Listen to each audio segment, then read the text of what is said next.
डुबकिया सिंधु में गोताखोर लगाता है, जा जाकर खाली हाथ वापस आता है। डुबकिया सिंधु में गोताखोर लगाता है, जा जाकर खाली हाथ वापस आता है। मिलते ना सहज मोती गहरे पानी में, बढ़ता दुगना उत्साह इसी हैरानी में।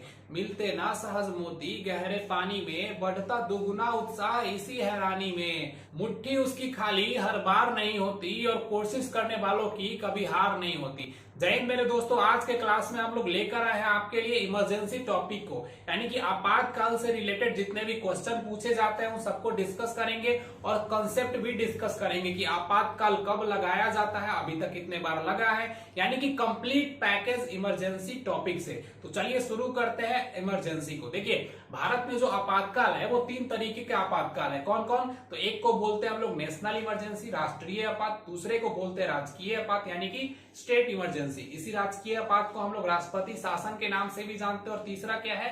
तो वित्तीय आपात, यानी कि फाइनेंशियल इमरजेंसी। देखिए, नेशनल इमरजेंसी यानी कि राष्ट्रीय आपात की जो चर्चा है वो आर्टिकल 352 में है, 352 में है। इसमें 4 जोड़ेंगे 356, कौन सा आ जाएगा? राजकीय आपात। इसमें 4 जोड़ेंगे तो कौन सा आ जाएगा? 360, यानी कि वित्तीय आपात। तो 4 जोड़ करके हम तीनों आपात के अनुच्छेद को याद रख सकते हैं। कैसे?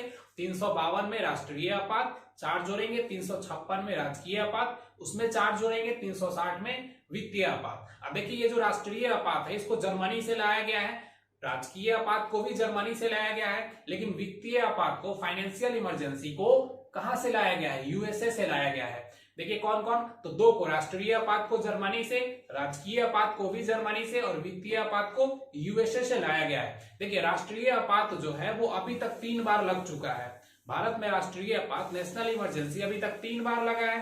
राजकीय आपात तो हमेशा लगता ही रहता है, बहुत बार लग चुका है अलग अलग राज्य में। लेकिन ये जो वित्तीय आपात है, फाइनेंशियल इमरजेंसी है, वो भारत के किसी भी राज्य में यानी कि देश में अभी तक नहीं लगा है। तो चलिए सबसे पहले समझते हैं हम लोग नेशनल इमरजेंसी के बारे में, यानी कि राष्ट्रीय आपात के बारे में। तो देखिए, सबसे पहले समझते हैं कि ये राष्ट्रीय आपात लगाया क्यों जाता है। तो जब कभी भी हमारे देश पे, किसी भी देश पे कोई विदेशी आक्रमण हो जाए तो लगाया जाता है। साथ ही साथ इसके अंदर, देश के अंदर ही अगर सशस्त्र विद्रोह हो जाए, यानी कि जो विद्रोही है वो अपने साथ हथियार लेकर के विरोध करने उतर जाए, तो राष्ट्रीय आपात को लगाया जाता है।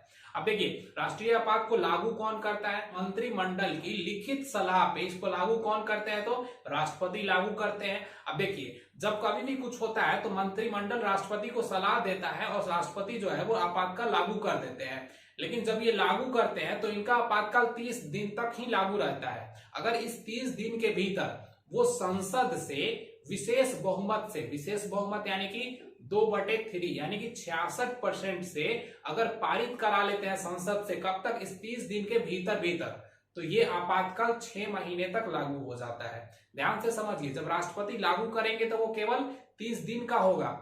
उसके बाद संसद से विशेष बहुमत से इसको पारित कराना पड़ता है। अगर 30 दिन के अंदर पारित हो गया तो ये आपातकाल 6 महीने तक लागू हो जाएगा। अगर आपातकाल पारित नहीं हुआ संसद में तो ये 30 दिन के भीतर 30वें दिन क्या हो जाएगा? खुद ब खुद समाप्त हो जाएगा। अगर पारित हो गया तो 6 महीने के लिए लागू हो गया, और 6 महीने के बाद अप्रूवल ले करके संसद से इसे हम लोग अनंत काल तक बढ़ाया जा सकता है, अनंत काल तक हम लोग ले जा सकते हैं। देखिए, जब राष्ट्रपति शासन लगता है तो इसमें क्या क्या प्रभाव पड़ता है। जब राष्ट्रपति शासन लगता है तो अनुच्छेद 20 और 21 को छोड़ करके अगर राष्ट्रपति चाहे तो हमारे सारे मौलिक अधिकार को खत्म नहीं करेगा, क्या कर सकते हैं? सस्पेंड कर सकते हैं, कुछ समय के लिए निलंबित कर सकते हैं। और क्या हो सकता है? तो देखिए, राज्य के क्षेत्र में संसद कानून बना सकती है। राज्यों को जो दिया जाने वाला टैक्स होता है, जो टैक्स वसूल के केंद्र के पास जाता है, उसका 42% पार्ट किसको मिलता है? राज्य को मिलता है। उसमें कटौती की जा सकती है। देखिए, राष्ट्रीय आपात के समय अगर किसी राज्य पे हमला हो जाता है तो उसकी रक्षा कौन करेगा? केंद्र सरकार करेगा, केंद्र करेगा। अगर किसी राज्य में विद्रोह हो जाता है तो उसकी भी कौन करेगा? उसका देखभाल तो केंद्र सरकार करेगा।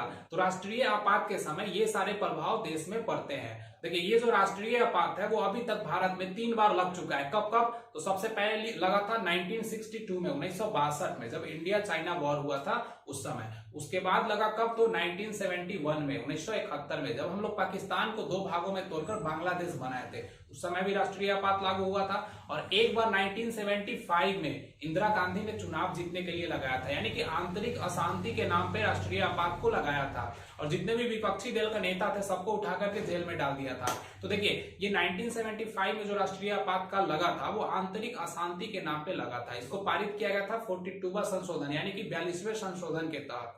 लेकिन 44वें संशोधन में इस बात को खत्म कर दिया गया कि अब आंतरिक अशांति पे आपातकाल लागू नहीं होगा। तो देखिए उम्मीद है राष्ट्रीय आपातकाल को आप अच्छे से समझ चुके होंगे। ये सारे टर्म्स राष्ट्रीय आपात में, नेशनल इमरजेंसी में बनते हैं। अब हम लोग समझते हैं राजकीय आपात के बारे में। देखिए राजकीय आपात को हम लोग राष्ट्रपति शासन के नाम से भी जानते हैं, ठीक है। अब जो ये राजकीय आपात है ये आर्टिकल 356 के तहत लागू होता है। लागू करता कौन है? तो राज्यपाल के सलाह पे या फिर संसद के मौखिक सलाह पे। इसमें लिखित सलाह की जरूरत नहीं होती है। संसद के मौखिक सलाह पे राष्ट्रपति इसे लागू करते हैं। और जब राष्ट्रपति इसे लागू करेंगे तो कब तक? ये 60 दिन तक लागू होगा।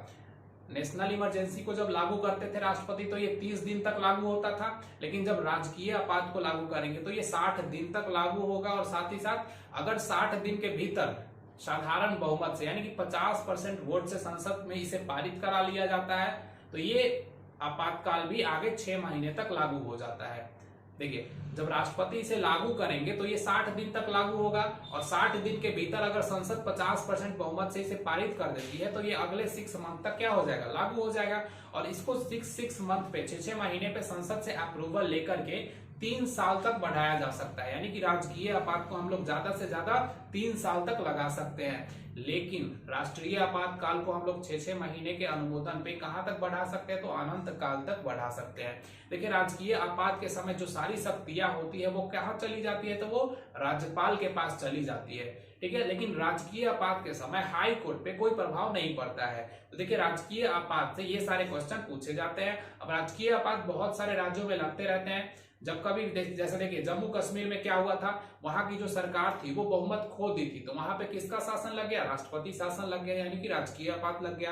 तो इस तरीके से राजकीय आपात से ये टर्म्स बनते हैं। अब हम लोग समझते हैं वित्तीय आपात के बारे में यानी कि फाइनेंशियल इमरजेंसी के बारे में। देखिए फाइनेंशियल इमरजेंसी यानी कि वित्तीय आपात भारत में अभी तक एक भी बार लागू नहीं हुआ है। देखिए ये कब लगता है? तो जब सरकार के पास यानी कि देश में पैसों की कमी हो जाती है। देखिए देश में 2 तरीके के अकाउंट होते हैं भारत सरकार का। तो देखिए एक क्या होता है? संचित निधि, दूसरा आकस्मिक निधि। संचित निधि में जो जितना भी सरकार का जो पैसा होता है वो कहाँ रहता है? भारत के संचित निधि में रहता है। ये आरबीआई के पास एक अकाउंट खोला जाता है। लेकिन साथ ही साथ इमरजेंसी फंड उसी संचित निधि से कम 500 करोड़ रुपया निकाल करके इमरजेंसी फंड में, आकस्मिक निधि में रखा जाता है। जब इसमें धन की कमी हो जाती है यानी कि देश के पास धन नहीं बचता है तो उस समय फाइनेंशियल इमरजेंसी को, वित्तीय आपात को लगाया जाता है। अब इस वित्तीय आपात के दौरान क्या क्या हो सकता है? तो देखिए सबके वेतन में कटौती की जा सकती है। एक बात ध्यान रखिएगा, राष्ट्रपति के वेतन को छोड़कर बाकी सबके वेतन में कटौती की जा सकती है। ऐसा जरूरी नहीं है कि किया जाएगा ही, लेकिन ऐसा है, प्रावधान है कि राष्ट्रपति को छोड़ करके बाकी सबके वेतन में कटौती की जा सकती है। केवल और केवल राष्ट्रपति के वेतन को नहीं काटा जा सकता है। फाइनेंशियल इमरजेंसी में और क्या क्या होता है? देखिए राज्य का जो बजट होता है वो रुक जाता है।